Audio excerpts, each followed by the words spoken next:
Today we will learn something extraordinary. Welcome back to Mindset English, where we explore the stories that shift your thinking, fuel your ambition, and change your life. Let me tell you a story. Not just any story, but one that proves how powerful belief, resilience, and raw creativity can be. This is the story of a man who had no privilege, no safety net, and no guarantees. A man who faced rejection, heartbreak, and even failure again and again. But he refused to stop. And in the end, he didn't just succeed, he transformed the world. His name was Steve Jobs. If you've ever held an iPhone, typed on a MacBook, or even just admired the sleek beauty of modern tech, you've already touched the legacy of a man who believed crazy ideas could change the world. But Steve Jobs didn't start out as a genius entrepreneur. He wasn't born into wealth or handed any special advantage. In fact, his story begins with something most people would consider tragic. He was given up at birth. Steve was born on February 24, 1955, in San Francisco, California, to Joanne Schiebel and Abdul Fattah Jandali. They were both young, unmarried, and unsure of what the future held. So they made the difficult decision to put him up for adoption. He never got to grow up with his birth parents, never got answers to the questions he must have silently carried. But instead of being broken by that, he was adopted by a humble and loving couple, Paul and Clara Jobs. They weren't rich. Paul was a machinist, a man who worked with his hands, and Clara was a bookkeeper. They lived a simple life in Mountain View, California. But what they gave Steve was far more valuable than money: love, curiosity, and the belief that he could build anything he imagined. Paul spent hours with Steve in the garage, showing him how machines worked, taking radios and engines apart, then building them again. One lesson stuck with Steve forever. If you're going to do something, do it right. Make it excellent. That idea would later shape everything Steve did. He was intelligent, wildly intelligent. But school never excited him. In fact, it bored him. He found the lessons too slow, too predictable. One of his teachers even said he was so advanced that the regular system couldn't handle him. But with that intelligence came mischief. He pulled pranks, caused chaos, and even once set off a tiny homemade explosive as a joke. Most kids were trying to get by. Steve was already trying to break the system. At age 10, Steve's family moved to Los Altos, a place that would quietly become the center of a technological revolution.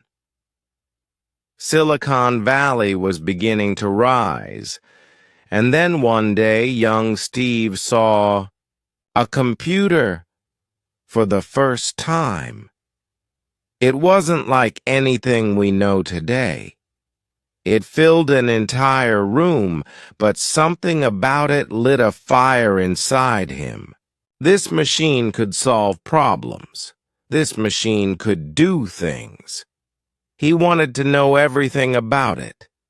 That curiosity turned into a passion, and that passion led him to a friendship that would define the future. In high school, Steve met another genius, Steve Wozniak. Woz was shy, kind, and a wizard with electronics. He could build circuit boards from scratch, and he saw the world in wires and chips. Steve Jobs, on the other hand, saw things differently. He wasn't the builder, but the visionary. Together, they made a perfect team. Woz could invent it, and Jobs could imagine how it would change people's lives. Their first project together was the Blue Box, a device that let you make free long-distance calls by hacking phone systems. It was completely illegal, but also ingenious. Steve would later say, "Without the Blue Box, there would be no Apple." Because in that project, they realized something. They could build something big. They could shape the future. Steve briefly attended Reed College in Oregon, but within 6 months, he dropped out. Not because he wasn't smart enough, but because he realized he was wasting his parents' savings. He didn't want a traditional education. He wanted meaning. So he started sitting in on classes that interested him without paying for them. One of those was calligraphy. It seemed random, learning about fonts and the beauty of handwriting. But years later, when Steve designed the first Macintosh, that knowledge became vital. It's the reason computers today have elegant fonts and beautiful typefaces. That's one of the first big lessons in this story. You never know what might matter. Learning is never wasted. In 1974, Steve traveled to India searching for spiritual truth. He shaved his head, walked barefoot, and meditated with monks. He wasn't looking for success. He was looking for clarity. He learned patience, mindfulness, and how to focus deeply. Those lessons didn't fade when he came home. In fact, they became part of how he built his company.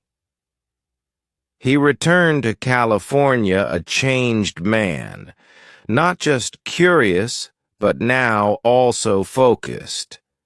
Not just passionate, but driven. At 21, Steve Jobs and Steve Wozniak started their first real company. And like many great stories, it began in a garage. It wasn't glamorous. No investors, no offices, just two friends and a dream. They called it Apple. Why? Because Jobs loved the word. It was simple, fresh, human. He wanted technology to feel that way too.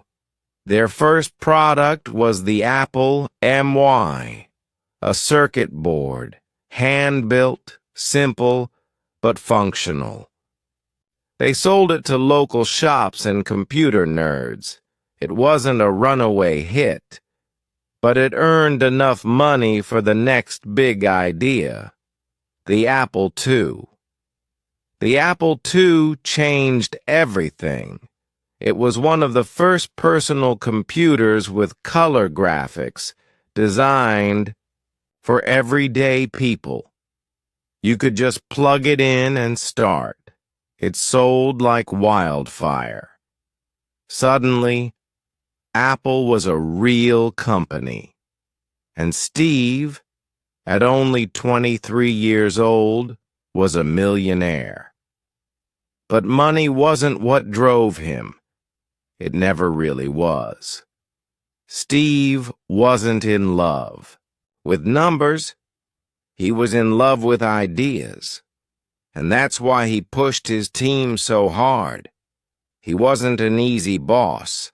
He could be intense, demanding, even harsh. But he had one obsession: excellence. Everything mattered: the packaging, the screws, the shade of white. He once said, "Design is not just what it looks like and feels like. Design is how it works." In 1984, Apple launched the Macintosh, a computer that didn't require typing code. You could just point and click, use a mouse, open Windows. It was revolutionary, and Jobs made sure the world knew it. He created a dramatic ad directed by Ridley Scott and aired it during the Super Bowl. It showed Apple as a rebel, a company breaking free from boring corporate machines. But behind the scenes, Apple was changing. Steve's style, bold, visionary, but sometimes reckless, created tension. In 1985, a power struggle broke out, and the unthinkable happened. Steve Jobs was fired from his own company. Imagine that. Fired from the company he built. For a while, he was devastated. He walked aimlessly. He felt humiliated. But then, he started building again. He founded Next, a company focused on powerful computers for education. And around the same time, he bought a small, struggling animation studio. That studio was Pixar. Most people didn't believe in it, but Steve did. He poured his money and energy into Pixar, trusting a small team of animators and engineers. And in 1995, they released Toy Story, the world's first fully computer-animated film. It wasn't just a hit, it was a revolution. Pixar changed the movie industry forever. Meanwhile, Apple was falling apart without him. Products were failing. Profits were dropping. The company was dying. And then, in 1997, something incredible happened. Apple asked Steve to come back. He returned to a company on the edge of collapse. People had lost faith. But Steve hadn't. He began with one move: simplify everything.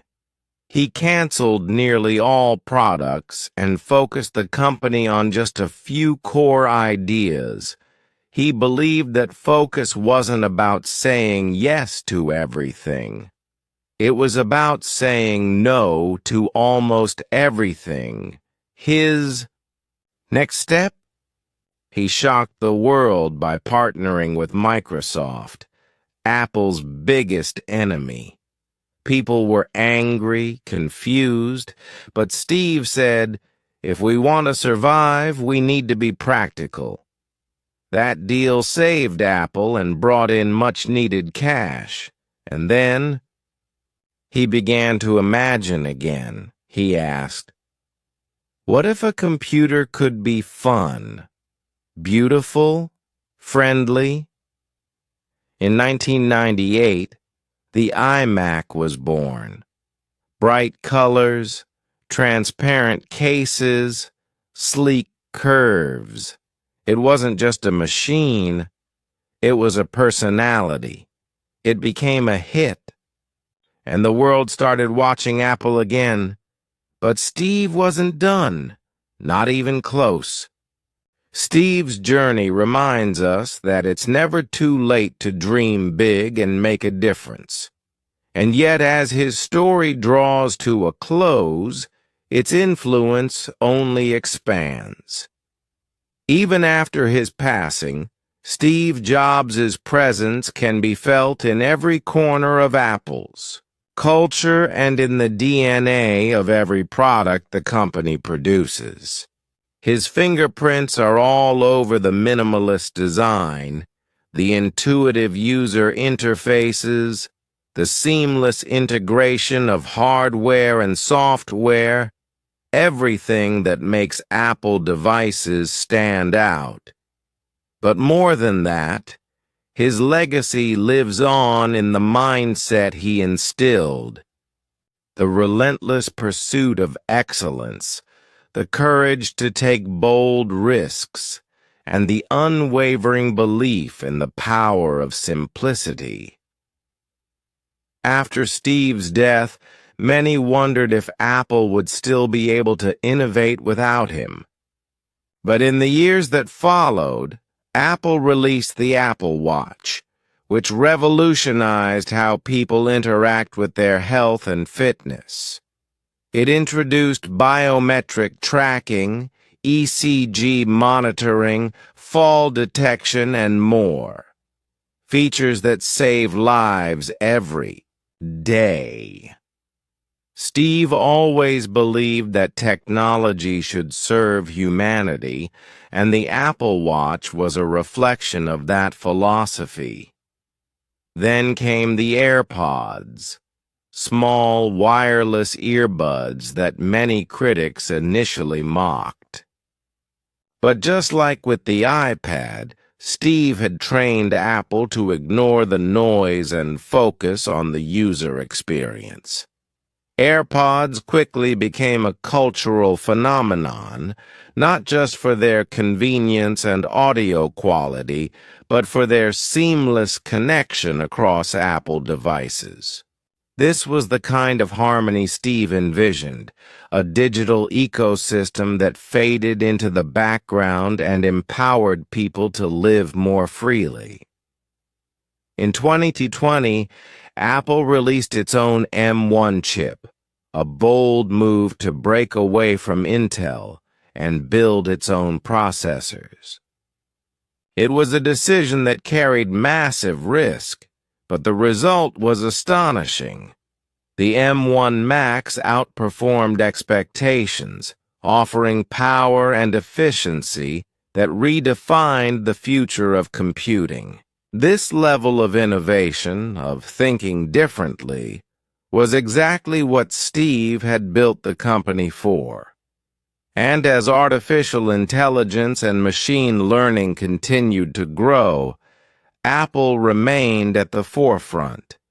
Siri, which began as a basic virtual assistant, under Steve's watch, evolved into something far more intelligent. Apple doubled down on privacy, a value Steve deeply cared about, ensuring that innovation didn't come at the cost of personal freedom. But beyond the products and profits, Steve Jobs' real impact was on people. He inspired millions, not just tech entrepreneurs, but artists, musicians, students, teachers, dreamers. He made them believe that with the right mix of passion, vision, and hard work, they too could build something meaningful.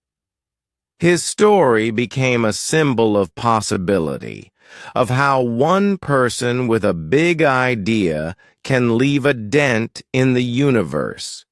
Just look at the ripple effect. Thousands of startups around the world credit Steve as their inspiration. Countless developers began their journeys by creating apps for the App Store, some of them becoming wildly successful, building tools that impact education, healthcare, art, and communication. From teenagers coding in their bedrooms to global enterprises, his legacy lit the spark. Educators began using iPads in classrooms, giving children access to digital learning in ways never imagined before. Artists found a canvas in the Mac.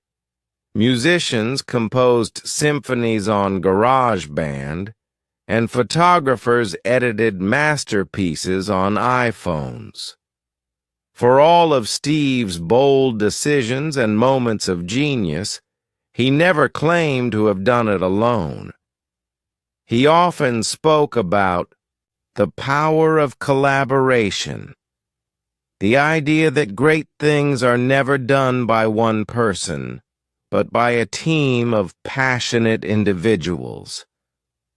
And that, too, is part of his legacy. He built not just a company, but a culture. Apple's leadership today still follows many of the principles Steve held dear: simplicity, focus, excellence, the courage to say no, the commitment to user experience, and most of all, the belief that technology is at its best when it serves the soul of humanity. Steve Jobs' legacy in a changing world. As we look at our world today, hyper-connected, fast-paced, digitally driven, it's hard not to see Steve's fingerprints everywhere. The iPhone, more than just a phone, became the central hub of modern life. People use it to navigate cities, document their memories, run businesses, manage their health, and stay in touch with loved ones across the globe. The tools he built became extensions of ourselves, shaping how we interact, create, and connect. But even now, over a decade after his passing, people still watch his keynote speeches for inspiration. They still quote his Stanford address. They still marvel at the clarity of his vision and the elegance of his design philosophy, and they still miss him. Steve once said, "My job is not to be easy on people. My job is to make them better." This tough love leadership style helped shape some of the brightest minds in tech today. He believed in excellence and pushed others to discover it within themselves. He wasn't perfect. He had flaws, made mistakes, and sometimes burned bridges. But perhaps that's what makes his story even more powerful. It was real. He failed, he struggled, he hurt, he healed, and he never stopped moving forward. Lessons to carry forward. So what can we learn from Steve Jobs today? Believe in your vision even when others don't. Don't settle. Keep searching until you find what you love. Take risks. The greatest rewards come from stepping outside the comfort zone. Simplify. In a world of noise, clarity is power. Live with purpose. Make every day count. He challenged us to think differently, not just about technology, but about life. That challenge still stands. What if we approached our own lives the way Steve approached his work? What if we were bold enough to chase our dreams with relentless focus? What if we made it our mission to leave the world better than we found it? What if we remembered, as Steve once said, The journey is the reward. Final moments and lasting. Impact in Steve's final moments, he was surrounded by his family, the people who mattered most to him. His sister, Mona Simpson, described in her eulogy how he looked at each of them with love, how he looked beyond them and said his final words, "Oh, wow, oh, wow, oh, wow." No one knows for certain what he saw or what went through his mind in those last seconds. But we can imagine it was a reflection of everything he had built, everyone he had touched, and everything he believed in. Steve Jobs died at just 56, but in that short time, he changed the trajectory of technology, business, design, and creativity forever. He showed us what it looks like to live not just successfully, but meaningfully. He reminded us that greatness comes not from comfort, but from courage. He taught us that even when time is limited, its value is infinite.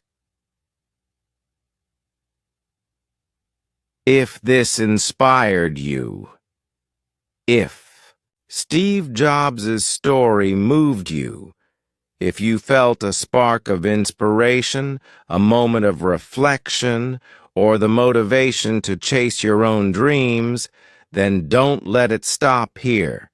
Like this video if it spoke to you. Share it with a friend who needs encouragement.